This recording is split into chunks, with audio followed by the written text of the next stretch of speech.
প্রচুর পরিমাণে জামা কাপড় নোংরা করে, একটু দেখাও তো, ওকে বোঝাতে হবে যে কত কষ্ট হয়। পুরো কালো মাটি করে নিয়ে আসে মোজাগুলোকে, দেখেছো তো? দেখো। গুড মর্নিং, কেমন আছো সবাই? আশা করি তোমরা সবাই খুব ভালো আছো, সুস্থ আছো। আমরাও ভালো আছি, সুস্থ আছি। এখন ঘড়ির কাটার সময় হচ্ছে 10টা 20। আজকে শনিবার, সিনটি অ্যাবাকাসের ক্লাসে গেছে। আর এই দেখো মিনুদি সব জামা কাপড় কেচে ধুয়ে গেছে। আমি সকাল থেকে ভিডিও করিনি, তার কারণ প্রচণ্ড মাথা গরম ছিল আমার। কেন মাথা গরম ছিল সেটাও তোমাদেরকে আমি বলবো। এই যে বেডশিট চেঞ্জ করেছি, দুটো ঘরেরই বেডশিট চেঞ্জ করেছি, সেটা তোমাদেরকে ব্যাক ক্যামেরায় দেখাচ্ছি। আর মাথা গরমের কারণটা এখনও আমি মানে ডিসাইড করতে পারলাম না যে আদৌ কাজটা কে করেছে। তোমাদেরকে আগে দেখাই, তারপর আমি বলছি বাকি কথা। থেকে উঠে সংসারে কম কাজ থাকে না, মেয়ের বেরোনোর থাকে, অতনুর বেরোনোর থাকে, বেডশিট চেঞ্জ করলাম, তারপর দেখো জামা কাপড় মেললাম, ওরা বেরোবে তার জন্য ওদের খাবার দাবার রেডি করে দেওয়া, মানে প্রচুর কাজকর্ম থাকে। তার মধ্যে এগুলো তো রয়েইছে। এই ঘরের বেডশিটটাও চেঞ্জ করে দিয়েছি, এখানের একটা টেডি বিয়ার কেচে দিয়েছি কারণ প্রচণ্ড নোংরা হয়ে গেছিলো, দেখা যাচ্ছে না চোখে। আর পান্ডার নিচে যে জামা কাপড়ের ব্যাগটা রয়েছে ওটাকে ইগনোর করো, কারণ ওগুলো আমি কোথায় গুছিয়ে রাখবো জায়গা খুঁজে পাচ্ছি না। এই হচ্ছে ঠাকুর ঘর, সব পরিষ্কার হয়ে গেছে। হেসে হেসে ভিডিও করছি তার মানে এই নয় যে আমি এটা ভুলে গেছি। সিন্টি বাড়ি আসলে ওকে ভালোভাবে জিজ্ঞেস করবো। অতনু বলছে কাজটা অতনু করেনি, সিন্টি বলছে সিন্টি করেনি, কিন্তু কাজটা করলো কে? দেখতে পাচ্ছ? এই বেডশিটটা কিন্তু আমি নতুন কিনেছিলাম। দেখো বেডশিটটার অবস্থা, কিচ্ছু না। এই দুর্ঘটনাটা ঘটিয়েছে ফেভিকুইক দিয়ে। এই যে দেখো মরমর করছে, এই যে ফোল্ড হয়ে যাচ্ছে বেডশিটটা। মানে অতনু টেনে তুললো, ব্ল্যাঙ্কেট আমার কি বলে ওটাকে, ম্যাট্রেসের ওপর একটা ব্ল্যাঙ্কেট পাতা থাকে, তার ওপরে আমি বেডশিট পাতি, তো সেখানে এই দুর্ঘটনাটা ঘটিয়েছে। আমার যতদূর সম্ভব মনে হচ্ছে সিনটি করেছে এই ঘটনাটা, কারণ ফেভিকুইকটাই মিসিং, ওটা ঘরে কোথাও কোনো কোণে খুঁজে পাওয়া যায়নি। অতনু করলে হয়তো ফেভিকুইকটা রেখে দিত। এই ঘটনাটা ঘটিয়েছে সিনটি। দেখো নতুন বেডশিটটার আমার এই হাল। আজ রান্নাঘরের কাজ আমি মিনুদি থাকতে থাকতে সব করে নিয়েছি, একদম নিট অ্যান্ড ক্লিন। আর এখানে ব্যাগটার মধ্যে সব মায়ের খাবার গোছানো রয়েছে, সিনটিকে যখন দিতে আসবো তখন মামার হাতে পাঠিয়ে দেবো। এই হচ্ছে আজকে আমাদের লাঞ্চের মেনু। আজকেও লাঞ্চে অনেক কিছু হয়ে গেছে। পেঁয়াজ দিয়ে পাতলা ডাল হয়েছে, আলু পোস্ত করতে বলেছিলাম দিদিকে, এখানে দিদি কী ভেবে আলু পোস্ত করেছে আমি জানি না, এতটা। মাছ হয়েছে, এটা কী মাছ তোমরা কমেন্টে জানিও। পটল ভাজা আর ডিমের অমলেট। আজকে ক্লাস কেমন হলো? ভালো। ম্যাম বকেছেন? না না, হোমওয়ার্ক ছিল আগের দিন? ছিল। করিসনি তো? তাহলে বকেনি কেন? করিস না হোমওয়ার্কটা? কারেকশন ছিল তো শুধু।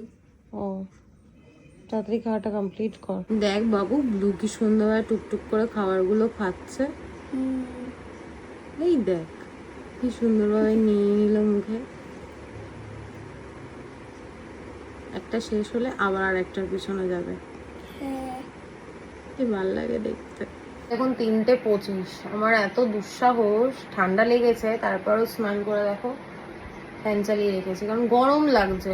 কেন জানি না গরম লাগছে। এদিকে ভিতরে ভিতরে মানে বেশ ভালো ঠান্ডা ঠান্ডা লাগছে, নাক বন্ধ হয়ে রয়েছে, গলা খুসখুস করছে, ঘুম থেকে ওঠার পর গলা ভেঙে যাচ্ছে।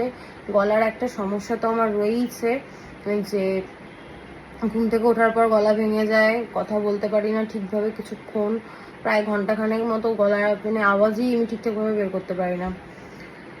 তো গরম জল খাই, গার্গেল করতে পারি না। গার্গেল করতে গেলে না আমার কেন জানি না জলটা আমি খেয়ে ফেলি, আমার দ্বারা হয় না।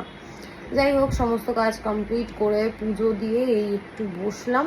আজকে ভাবছি দুপুরে লাঞ্চ করবো না, ইচ্ছা করছে না, প্রচণ্ড ঘুম পাচ্ছে, ঘুমিয়েওছি একটুখানি। এই যে শিনু স্নান টান হয়ে গেছে, ও বসে বসে দেখছে টিভির মধ্যে কি সব চলছে, ঠাকুরের জিনিস। ও ঠাকুরের কি দেখছি জানো? যাই হোক, আমি এখন একটু ওর সময় টিভি দেখবো, দেখতে দেখতে ঘুমিয়ে পড়বো। মায়ের সঙ্গে তখন কথা বলছিলাম, এখন একটু আমার শাশুড়িকে ফোন করবো, খোঁজখবর নেব, তারপর গিয়ে ঘুমোবো। ফ্লিপকার্টের প্যাকেজিং দিন দিন এত খারাপ হয়ে যাচ্ছে। দেখো একটা জাস্ট বক্সের মধ্যে ব্র্যান্ডের স্টিকারটা লাগিয়ে দিয়েছে, ব্যাস হয়ে গেল প্যাকেজিং কমপ্লিট। আর এর মধ্যে দিয়েছে আতা। বাবু খোল, তুই দেখেছিস নাকি এই ফলটা? দেখ কোনোদিন। না, এটাকে আতা বলে, কেউ দিয়েছে হয়তো পাপাকে। আতার ভিতরে মনে হয় দুটো লেবু আছে, যতটা আমি ফিল করলাম। দেখি কি আছে। হ্যাঁ লেবু। রেখে দে রেখে দে রেখে দে। আর এটা ওই ইয়েতে ডাইনিংয়ে রেখে আয়, পরে গপুকে দেবো। এই ব্যাগে করে নিয়ে যা, এই ব্যাগটার মধ্যে করে নিয়ে যা। আর হাসি ধরছে না শিনু? এখন আমরা গল্প দেখতে দেখতে খাবো বিরিয়ানি। গুড ইভিনিং, এখন সময় হচ্ছে 8:20। ঘুম থেকে উঠলাম, ফ্রেশ হলাম, একটু গেছে, চোখ মুখ পুরো ফুলে গেছে। সন্ধে দিলাম, সেটাই ম্যাম এসছে, ও পড়ছে। আর এখন সন্ধে দিতে গিয়ে দেখলাম যে ঠাকুরের সামনে রাখা নলেন গুড়ের সন্দেশ আর কমলাভোগ। কমলাভোগটা আমি খেতে ভালোবাসি, তাই এখন নতুন জানতে যেদিন থেকে পেরেছি যে আমি কমলাভোগ ভালোবাসি।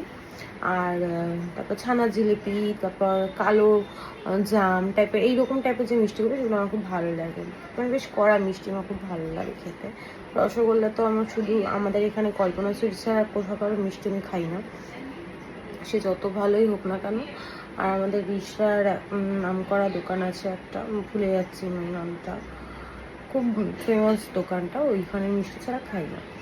তো এবার নিয়ে এসছে সন্ধ্যাবেলা, আমি একটু মিষ্টি খেলাম, একটু না 4টে খেয়ে ফেলেছি, এত ভালো লাগে। আর নলেন গুড়ের রসগোল্লা না, সন্দেশ, ওরা ঠাকুরের জন্য রেখে দিয়েছে, তো কালকে দেবো। এখন এডিট করবো, এডিট করা হয়নি, তারপর তো তোমাদের জন্য আমার ভিডিও আপলোড করতে হবে। এখনো তো আসেইনি, ঠান্ডার মধ্যে নিয়ে দাঁড়িয়ে থাকবে? হ্যাঁ, পাগল হয়ে যায় ও বেরোনোর জন্য। দেখো বাজে এখন 12:15, ডিনার কমপ্লিট। আমি রাতে আর বিরিয়ানি খাইনি, এমনিতেই আমার সুন্দর সুন্দর পকোড়া হয়েছে, মশা কামড়েছে, আর কি বলবো। আমি ভাতই খেলাম, ডাল ভাত মাছ। এটা কি করলে? তো ডিনার কমপ্লিট, সিনটি ঘুমোচ্ছে, অতনুর কাজ করছে। খাতা নিয়ে বসবে নাকি? না, কি দেখবে আজকে? ঠিক করেছো? তাহলে তুমি যে বলে দেখবে, দেখি আজকে রাতে ও মুভি দেখবে। আমার যদিও ঘুম পাচ্ছে, আমি ঘুমোবো, এডিট করবো, করতে করতে আমি ঘুমিয়ে পড়বো। অর্ধেক দিনে ফোন মানে ভিডিও অন করে ঘুমিয়ে পড়ি। সিনটি যখন বাথরুম যায় তখন ফোন অফ করে, নাহলে অতনু অফ করে দেয়। মানে আমার সঙ্গে এরকমটাই হয়। যাই হোক, তোমরা সবাই ভালো থেকো, সুস্থ থেকো। আজকে ভিডিওটা এইটুকুই, ভালোবাসা দিই, পাশে থেকো। চেষ্টা করবো ভালো ভালো ভিডিও তৈরি করার, কিন্তু হয়ে ওঠে না তো, শরীরটা না দেয় না, পারমিট করে না, ক্লান্ত হয়ে যাই ঘরের কাজ করতে করতে। যেহেতু এখন শীতের বেলা, ছোট্টবেলা, কাজ করতে করতে কখন সন্ধে হয়ে যায়। আর এখন কয়েকদিন ধরে আমার এত কোমরে ব্যথা, প্রায় 1 সপ্তাহ ধরে, না ঠিকভাবে বসতে পারছি, শুতে পারছি, দাঁড়িয়ে কাজ করতে পারছি, খুব সমস্যা হয়ে যায়। চলো, গুড নাইট, টাটা। হ্যাঁ বন্ধ করে দিচ্ছি, টাটা।